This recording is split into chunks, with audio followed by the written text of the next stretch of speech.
barsiisa keenya akkasumatti suutaan jidduudhaan waa darbataatuma itti fufna. Jidduudhaan waa darbataatuma itti fufna. Yesuus Kiristoosii raajii hojjete keessatti jechuudha. Raajii hojjete keessatti raajii tokkollee ofitti hirkiseetiin jira. Raajii anatu hojjete jedhee ofitti hirkisee jira. Laa ofitti hirkiseetiin hin jiru. Tokko isaatu ofitti hirkiseetiin hin jiru. Sini galaa miti isaa tokko isaatu ofitti hirkisee hin jiru. Anatu dalagee anatu akkana godhee jedhee hin jiru. Fakkeenyaaf amma Yohaannis boqonnaa 5:30 irra yoo ilaaltan ani ofii kootiin humna kootiin humna kootiin homaa gochuu hin danda'u jedha. Ani humna kootiin homaa gochuu hin danda'u jedha. Eenyutu jedha? Yesuus. Maal jedha? Ani humna kootiin homaa gochuu hin danda'u. Humna eenyutiin godhadhe? Humna Waaqayyootiin godha jechuudha. Sini galee humna Waaqayyootiin waa godha jechuudha. Yesuus Kiristoos humna Waaqayyootiin waa godha malee ofii isaatii humna tokko gochuu hin danda'u. Bakka kanatti kaa warri keenya warri kiristaanaadhaa wati dubbatu maal jedha? Ani humna kootiin homaa gochuu hin danda'u gaafa jedhu kan namummaan jedhee jedhan. Kun sirriidhaa miti. Namummaan jedhee waaqummaan jedhee minaamineeshiin jedhee sirriidhaa miti kun. Yesuus Kiristoostu jedhee ani humna kootiin homaa gochuu hin danda'u aallaqa. Dhumateetiin jira. Isinii galee humna tokko gochuu hin danda'u inni ofii isaatii humna tokko gochuu hin danda'u humna isaatii humna tokko gochuu danda'u bakka xumurame. Dabalataan Luqaas boqonnaa 11:20 irratti an humna Waaqayyootiin hafuurota hamoota nin baase erga ta'ee jedha. Xayyifatee inshaallah Allah yawfiq ishinna. Ayyee. An humna Waaqayyootiin hafuurota hamoota kanan baasu erga ta'ee jedha. Hafuurota hamoota kanan baasu erga ta'e. Yesuus Kiristoos humna eenyuutiin hafuurota hamoota baasa? Humna Waaqayyootiin. Ofii isaatii baasaa? Hin baasu. Humni isaadhaa waan tokko gochuu hin dandeessu. Humni isaadhaa waan tokko gochuu hin dandeessu jechuudha. Dabalataanii Yohaannis boqonnaa 17:7-8 Yohaannis boqonnaa 5:36 dubbifnu maal jedheetiin dubbata? Dalagaan abbaan natti kenne akka ani raawwadhuuf jecha abbaan natti kenne isinii galee dalagaan akka ani raawwadhuuf jecha abbaan natti kenneetiin jedhe isiin mataa isiitiyyuu anaaf dhugaa hin ba'uu jedha. Akka Waaqayyo ana erge akka abbaan ana erge anaaf dhugaa hin ba'uu jedha. Eenyutu dalagaa kana itti kenne? Hojiin hojjetu kana eenyutu itti kenne? Rabbitu itti kenne. Isinii galaa miti isaa? Rabbitu itti kenne jechuudha. Dabalataan fakkeenyaaf amma Yohaannis boqonnaa 17:8 irratti 7 irraa yoo dubbifneetiin jenne beekaa jedhaan barattoota isaatiin. Wanni Waaqayyo wanni ani naaf kenne wanni Waaqayyo wati dubbisu yaa abbaa jedha. Barattoonni kiyya kun wanni ati naaf kennitu hundi isaatu sibira akka ta'e beekanii jiran jedha. Wanni ati naaf kennitu hundi isaatu sibira akka ta'e beekanii jiran jedha. Eenyu bira? Abbaa bira. Waaqayyo bira. Rabbituyyuu subhaanahu wa ta'aalaa Yesuus Kiristoosiif hojii inni hojjetu kana kenneefii isa dhaabe malee Yesuus Kiristoos mataa isaatti waan tokko hojjechuu hin danda'u jechuudha. Hin danda'amare kun hin kennameef. Naaf kennite jedhee dubbata. Namni tokko waaqni naaf kenne waaqaaf waa kennitu jira isaa meenatti baame. Namni waaqaaf waa kennuu danda'u jira. Humni waaqaa oliidhaa ka waaqa waa kennuu danda'u jira. Yesuus Kiristoos hojii inni hojjetu kana hojiin inni hojjetu kun hojii Waaqayyo ati naa kennite jedhee dubbata. Kanaafuu Yesuus Kiristoos hojiin ni kennameef. Ni kennameef. Hojiitu itti kenname. Hojii inni itti kenne san inni hojjetaa jechuudha. Hojii inni itti kenne san hojjetaa jechuudha. Mee humni Waaqayyo oliidhaa humni Rabbii oliidhaa ka waa itti kennu jira hin jiru. Kanaafuu Yesuus Kiristoos Rabbituyyuu hojii inni hojjetu san itti kennee akka inni maal ta'u godhe akka inni hojjetu godhe.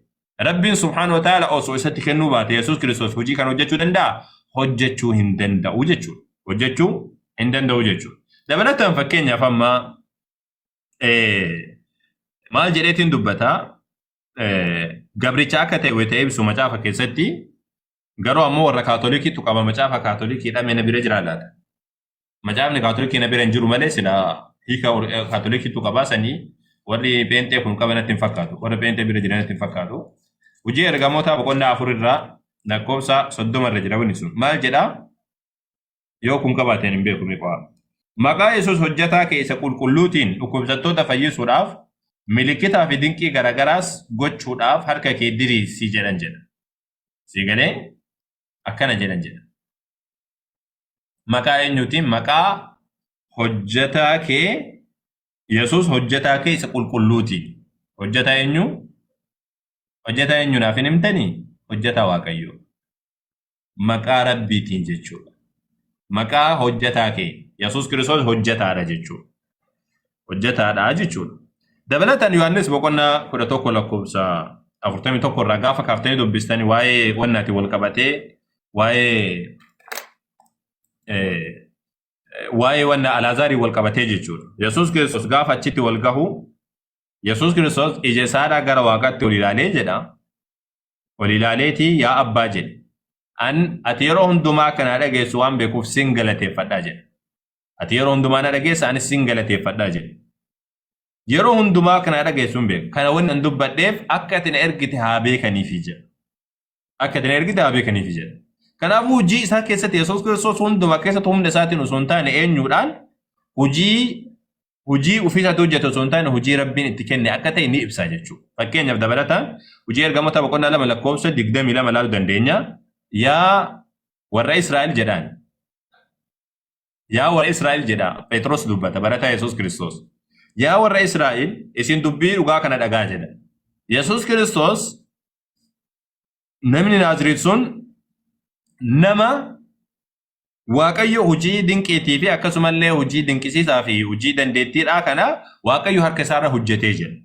Karaa isaatiin hojjetee jira. Akkana jechuun maal jechuudha? Karaa isaatiin aadaa Waaqayyotu hojjete. Yesuus Kiristoos ammoo hojii isa raawwachuudhaaf akka Rabbiin harka isaatiitti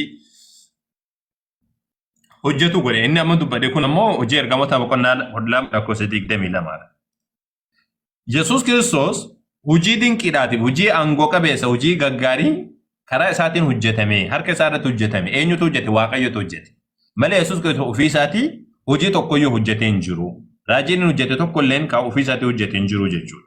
Dabalataan Luqaas boqonnaa 7 lakkoofsa 16 gaafa Yesuus Kiristoos nama du'aa tokko kaasu maal jedhanii dubbatan namoonni achi dhaabatan ila waaqa nabiyyiin guddaan tokko raajiin guddaan tokko nu jidduu ka'ee jira Waaqayyo saba isaa yaadatee jira jedhan jedha. Waaqayyo saba isaa yaadatee jira. Waaqayyo saba isaa yaadatee jira. Nabiyyiin guddaan nu jidduu ka'ee jira. Ummanni yeroo san jiru akka tamanu ilaala. Nabiyyiidha jedhanii itti amanan. Raajiin fedhe yoo hojjetame yoo du'aallee kaaseetiin jedhe nabiyyiidha jedhamee amanamuu qaba malee ergamaa jedhamee amanamuu qaba malee ofii isaatii waaqa jedhamee amanamuun sirriidhaa miti kan jennuuf isa kana jechuudha. Kan biraa fakkeenyaaf amma Yohaannis boqonnaa 9 lakkoofsa 17 ilaaluu dandeenya. Nama tokko Yesuus Kiristoos ija isaadhaa fayyiseef. Ija isaadhaa fayyiseef. Gaafa ija isaadhaa fayyisu namoonni itti dhufanii namticha saniin maal jedhaniin mee namticha ija kan keessi fayyise kana maal jettee itti amantaa jennaan nabiyyiidha jedhetti amanaa jedhe raajiidha jedhaanii jedhe. Laal warri inni fayyiseyyuu maal jedhanitti amanan raajiidha jedhanitti amanan nabiyyiidha jedhaniin malee waaqa jedhanii amanaatiin hin turre jechuudha. Intalli warra Samariyaa illeen ammoo gaafa itti dhufteetiin jette Yohaannis boqonnaa 4 irratti dubbatama. Waa'ee intalli warra Samariyaa wajjin dubbachuu isaadha. Lakkoofsa 19 irratti akka nabiyyii ati taate nin beekaa jetteen. Nabiyyi akka taate nin beeka. Nabiyyi jechuun raajii akka taate nin beeka. Akkana jechuun kan raajii akkasii akka inni ta'ee dubbataa turte malee waaqa akka taate namni jedhee dubbate hin jiru. Warri isa bira dhaabbatee wajjin haasawaatiin ture waaqa jedhee amanaatiin hin turre jechuudha. Dabalataan ammas ammoo Luqaas boqonnaa 18 lakkoofsa 43 Yesuus Kiristoos raajii wayiidha hojjetee namtichi jaamaadha tokko gaafa ijji isaadha fayyeefii jiru namticha isa hubaan deeme maal jedha Waaqayyoon galateeffata hooquba Waaqayyoof dhiyeessa akkana jechuun yaa Waaqayyo kan kee jedhee waan Rabbiidha dubbata. Yesuusin hin galateeffatu. Isin galee Yesuusin hin galateeffatu. Yesuusin waaqa hin jenneen yaa Waaqayyo koo yaa Waaqayyo yaa Rabbii kiyya baga akkana naa goote jedhe Rabbi asii ol jiru san galateeffataatiin duuba deemaa jedhe. Ammas sabni hundinuuhu namticha san arganii jennaan Waaqayyoon qulqulleessanii jedhe. Waaqayyoon qulqullummaa isaa irra dubbatan. Rabbiin subhaanahu wa ta'ala akka qulqulluu ta'e dubbatan. Yesuusin namni waaqa jedheen hin jiru yeroo sanitti. Raajii fedhe yoo hojjetuuti. Dabalataan ammas ammoo Luqaas boqonnaa 19 lakkoofsa 37 irratti waan yeroo Yesuus Kiristoos raajii kana hojjetu jechuudha. Mee banee isin dubbisa isa kana. Yesuus Kiristoos gaafa raajii kana hojjetu Maatiyos boqonnaa Luqaas 9:37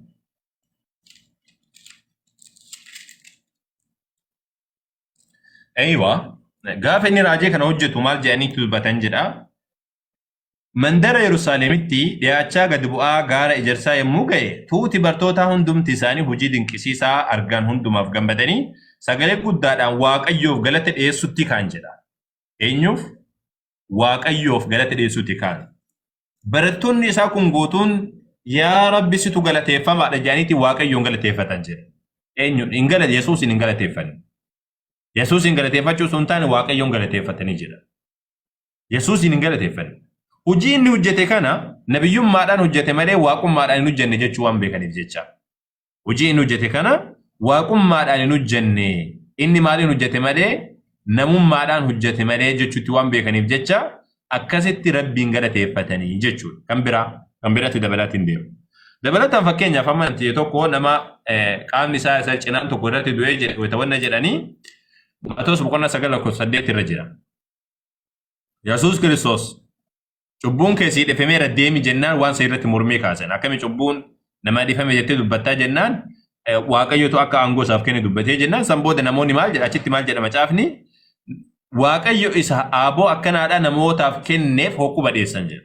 Waaqayyo isa aaboo akkanaadhaa yookaan aangoo akkanaadhaa namootaaf kenne. Yesuusiif kennuu isaadhaa wayita baran yaa Rabbi isa aangoo akkanaa namaaf kennite jedhaniitiin eenyu dhiyeessan Rabbiif hokkuu badheessan.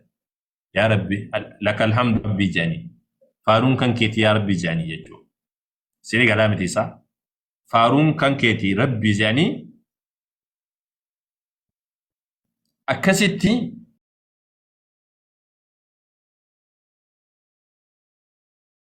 بكراجي يسوع كريستوس هجة هندمت يسوع كريستوس ويتراجي راجي hojjetu hundumaa'u Rabbiif hoquu badheessan Rabbiin galateeffate malee warri yeroo san jiru tokkoon isaaniillee Yesuus Kiristoos waaqa jedhee kan lallabe hin jiru. Yesuus Kiristoos waaqa jedhee kan Yesuusiif sagade hin jiru. Yesuus Kiristoos sagalee Waaqayyoo minammeeshin hin jiru inni kun guutuun isaa hin jiru. Waaqa jaaniitiin kan isaaf sagadan hin jiranii jechuudha. Isin garee warri yeroo san jiru akkasuma. Waliigalatti alaa kulli haal isa kanaadha kan jiru inumaa beeytanii raajiin tokko osoo raajii hojjetee Yesuus Kiristoos osoo raajii hojjetee iyyuu raajii wayiidhaa osoo hojjetee iyyuu jechuudha.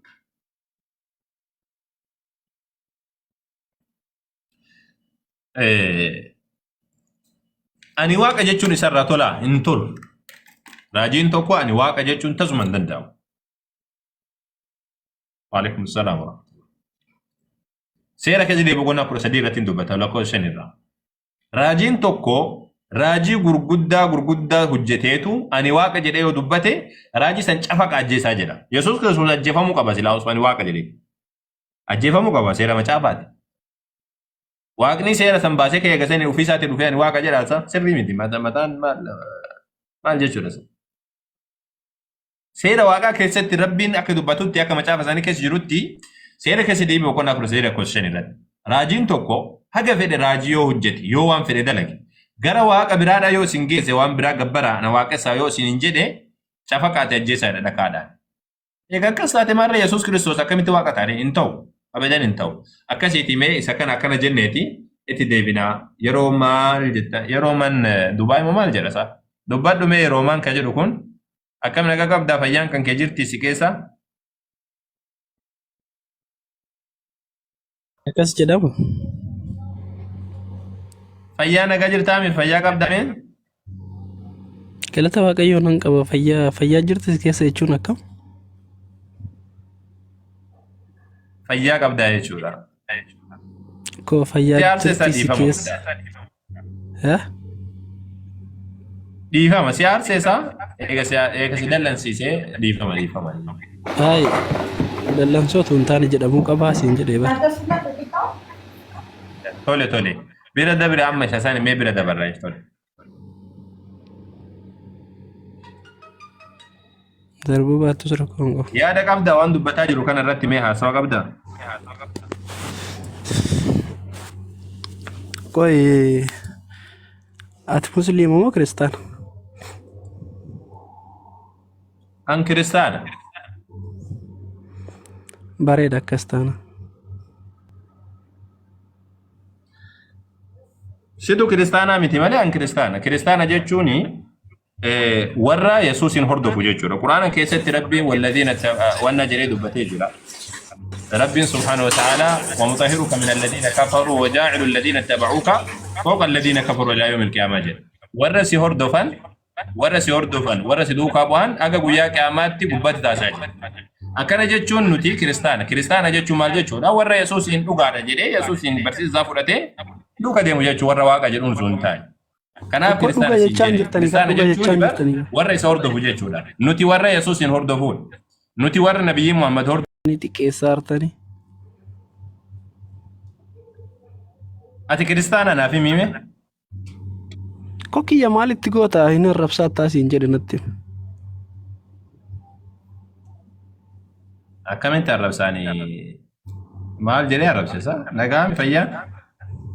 Kooti musliima taatee dogongoraa wanni Yesuus lafa irratti hojjete inni sirrii miti jechuun kee maal inni ree?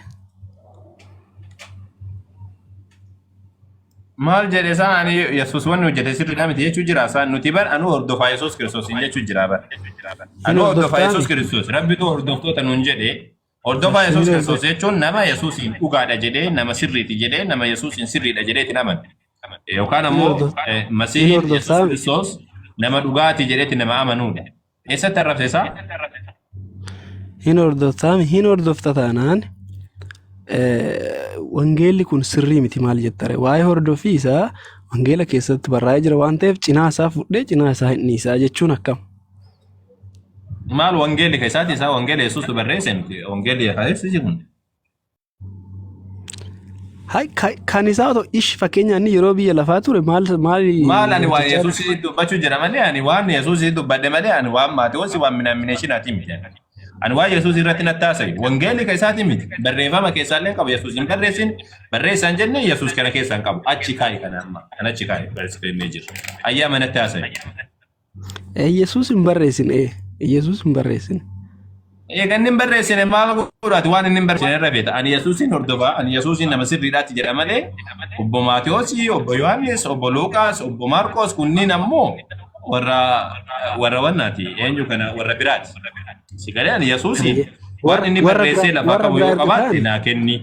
Warra biraa erga ta'ani Luqaas sana Yohaannis akkas seera uumamaa maal jechaa haasa'an jirture? Suni si qabsiisuudhaaf akkaataa amantuuf waan itti amantuuf akka ati itti amantuuf si amansiisuudhaaf malee ani ofii kiyyaanii macaafni kun qulqulluudha wanni isa keessa jiru guutuu dhibbaan dhibba tokko jedheetiin hin fudhatu. Sababni isaa dhaatuyyuu hin fudhattu, peenteen hin fudhattu, peenteen diddee jirti. Macaafa baay'ee keessa baasanii peenteen. Isa quraana keetiin walitti dhufuun fudhatta, kaan ammootu hin fudhattu. Eeywa, nuti nu biratti Yesuus Kiristoos musliima waan ta'eef jecha. Qoy. Isa quraana keetiin walitti dhufu maal amantee fudhatta kaan eega amanne. Isa Quraana walitti dhufu Quraanni waan sirrii ta'eef jecha. Isa kana mee itti deebina? Isa kana itti deebina? Isa kana hubachuu maaliif deebitare? Maaliif deebitare? Barsiisaa ture san irratti yaada qabdaa? Waan an barsiisaa ture irratti yaada qabdaa yaada dabalataa yaada hir'uu. Maal barsiisaa turtee taati waan na barreeffa sagalee goo waaqayyootiin sirrii miti jechaa jirta. Saniin sirrii miti yoo argati jette sirrii miti jedhaan? La hawla wala quwwata. Meeqa siin jedhe amma ani silleen dalleessisu Allah akbar wannan siin jedhe yaa goobaz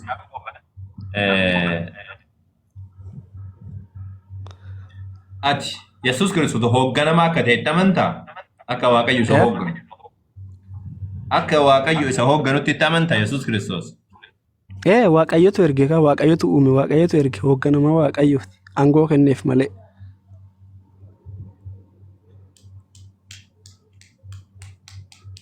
Sirriitti dha sirriitti. La. Maaltu na dhukkubsiise isaa? Maaltu na rakkisee na dhukkubsiise? Maaltu na dhukkubsiise isaa akkatiin sun hin geetti. Hin gaa sun iyyuu. Hin dhagamu sagalee kee beektaa? Ni gaa hagana ni gaa. Kanaas. Bakka waliigalleetiin jirra amma. Kanaafuu ati amma kiristaana ta'uuf deemtaa jechuudha. Xiqqoo isiitti dhiyaatteetiin jirta. Gaafni ati kiristaana taatu gaafa Yesuusin guutummaatti hordofteedha. Tayyib Yesuus Kiristoos hoogganamaa akka ta'e akka Waaqayyo si erge ati barte. Waaqayyo isa kam isa erge sun? Wayyee. Waaqayyo jira waaqayyo lamatu jira. Hin jiru lama hin jiru. Ka gubbaa jiru inni Ko isuma gubbaa jiru isuma samiif dachee uume isuma si uume isuma anuma uume. Eeywa Yesuus Kiristoos ammoo ergamaa Rabbiiti. Yesuus Kiristoos ergamaa Rabbii ta'ee fayyisuu danda'a.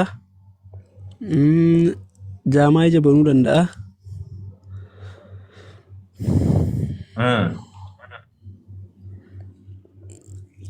San dubbachaatiin turre waan fayyisuu irratti qabneetiin waan fayyisuu irratti qabnee isa qofaa miti nabiyyoonni baay'een isaanii fayyisuu danda'anii jaamaa ija banuu danda'anii Museen ija banee jira Haaroon ija banee jira nabiyyoonni hedduun isaanii kana dalaganiitiin jiran. Maal jetta? Fakkeenyaaf Elsaa'iin fudhattee du'aa kaaseetiin jira. Elsaa'iin du'aa kaaseetiin jira. Mootota lammaffaa boqonnaa afurirra jira. Elsaa'iin du'aa kaaseetiin jira siin jedhee bare. Elsaa'iin faati du'aa kaaseetiin jira. Waan Haaroon maal Yesuus maal dalagee waan nabiyyoonni hin dalagin maal dalagee beekama. Maal jette? Yesuus Kiristoos waan nabiyyoonni biroodhaa hin dalagin maal dalagee siin jedha. Yesuus Kiristoos waan nabiyyoonni biraa hin dalagin suphee walitti loobee allaattii godhee lubbuu keessa kaa'ee balaliise. Ragaa macaafa irraa naa kennime. Quraana irraa sii kenna. Quraana irraa naa kennite. Quraana itti amantaa jechuudha gaafsan. Waan macaafa quraana itti amantaa jechuun fudhataa jechuudha kan. Akkasiimi. Addaamtinya. Ati wangeelatti amantaa wanna wayii haasoftee akka deemtee wangeela keessaa fudhattuuf. Tayyib atiin fudhataami quraana bakka sanii fudhataami fudhachuu jedha beekte. Maal jedhame quraana san dubbismee. Anillee quraana ka sirrii ta'een fudhadha ka sirrii hin taane hin fudhadha. Hayyi dubbismee bakka sani. Kama sirrii jettee ta fudhatu sani dubbismee bakka. Maal jetta? Kama sirrii ta'e san dubbismee. Siin jedhee bar sii dubbise kana caalaa maan sii dubbisare. La hawla wala quwwata illa billahi al-ali. Quraanni akka jirte kana jedheetiin hin dhaabbatu kan jedhu quraanni ani waan akka dhoqqeerraa bifa allaattii waan qabu ni hojjedha erga sanitti afuufaa fedha rabbiitiin allaattii ta'aa jedha. Fedha rabbiitiin fayakuunu xayran bi'iznillah ayyama isaatiin allaattii ta'aa jedha.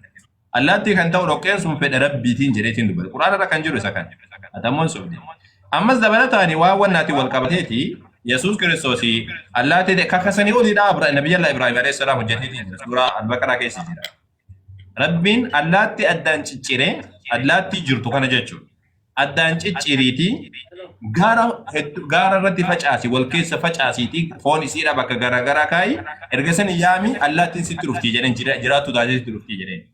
Nabiyyi Ibraahim alayhi salaam allaattii san jiraachisee jira akkasanii fedha rabbiitiin kunillee. Kuni rabbummaa namaaf hin kennu yookaan waaqummaa namaaf hin kennu kun. Waaqummaa osoo hin taane maal namaaf kenna kuni nabiyyummaa dhugaadha namaaf kenna. Akkasitti bade. Hayyee amma mee as deebiitii yeroo takka Yesuus Kiristoos waaqummaa ni qabaa jettamoo hin qabu jettaan yeroo takka. Laali awwal isin amma yaadni keessan silaa gaarii ture karaa kamiin illee dogongorsiisuuf yaaltu jechuudha bakka nama akka namni dogongoruu fi yaaltu jechuudha. La iyaalu mee Yesuus Kiristoos waaqa moo waaqa miti jettaan. Laali Yesuus Kiristoos waa'ee waaqummaatti isa dhiheessuu fi wangeela keessatti kabarraa Qoolesiyaas 14 irraatii eegala 14 irraatii eegala bifa waaqummaatiif dhufe jedha. Waan bifa haasawutti jira isaa. Atuyyuu akka macaafni dubbatutti baree fakkaatti waaqayyootiin uumamte dhiirri hundi isaa bifa waaqayyoodhaa qabanidha. Ani waan bifaatti taasisuu jira. Ani qabaadhu malee hanga akkasii hin qabu reef ka fakkeenyaaf amma. Ati akka gaddaa binatti himeti. Waaqayyoo ammoo waaqa miti inni. An fakkaattii namaa ta'ee namni lamaan walitti dhufee gidduu nama lamaanitti dhaladheera jechuudha. Inni ammootu waaqayyoon fedha isaatiin nama tokko irra isa uume jechuudha. Addaamiyyuu ni jira. Addaamiyyuu akkasuma. Akka ta'uyyuu Abdaam seera isaa eegganne cubbame bara Yesuus Kiristoos uggula fakana ture hin cubbamne gaarii hojjete malee. Maal Yesuus Kiristoosiin cuuphamee malee sonee cuuphaan bara Yohaannis cuuphaa irratti dhufte malee Yohaannis cuuphaa dura cuuphaan hin jirtu. Kan siin jedhe waan an jedhu kana yoo kadha geettu taate goba jirtu. Yesuus Kiristoos waaqaa miti walii galatti gadhaabe.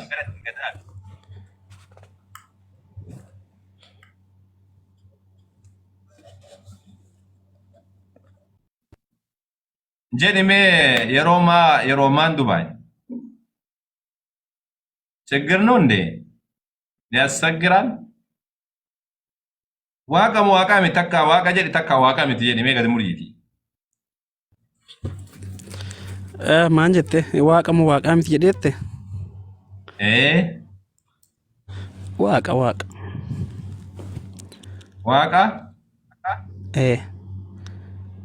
Duratti amma waaqayyotu isa hooggananaan hin jenne hoogganamaadhaan hin jenne duratti.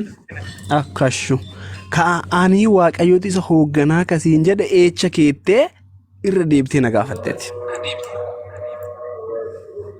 Wal keessan harkaa laayite. Walkee akkamiin sarkaadha? Kanuma bar kan siin jedhu dogongorsiidhuus nama dogongorsiisuudhaaf deemtu bar wayyoo.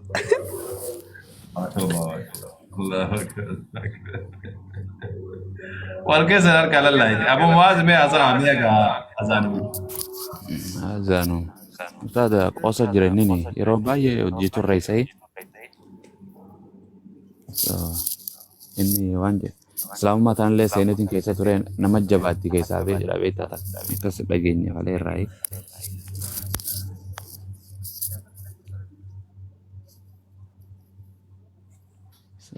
jechi isaa ka duraatiif ka boodaa wal diiga eebbaatu ergamaadha waaqayyootu isa hoogganaa jedhee amma deebi'ee waaqa jedhama. Kanaaf burjaajoon feene nama burjaajoo wajjin.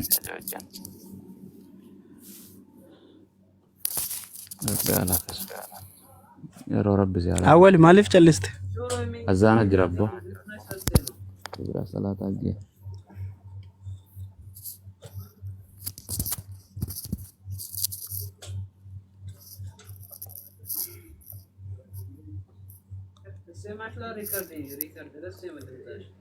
La ilaha illallah.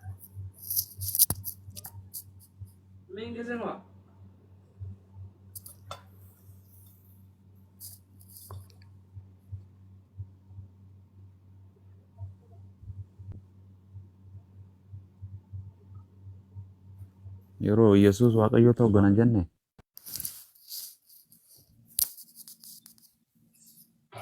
Deebiitiin jira. Yeroo maan Dubaay geeffatee laata? Jecha lama waldii garatti dubbachuu jira isinii galee. Dura waaqayyotu isa hoogganaa jedhee eegasanii inni waaqayyo naan jedhe.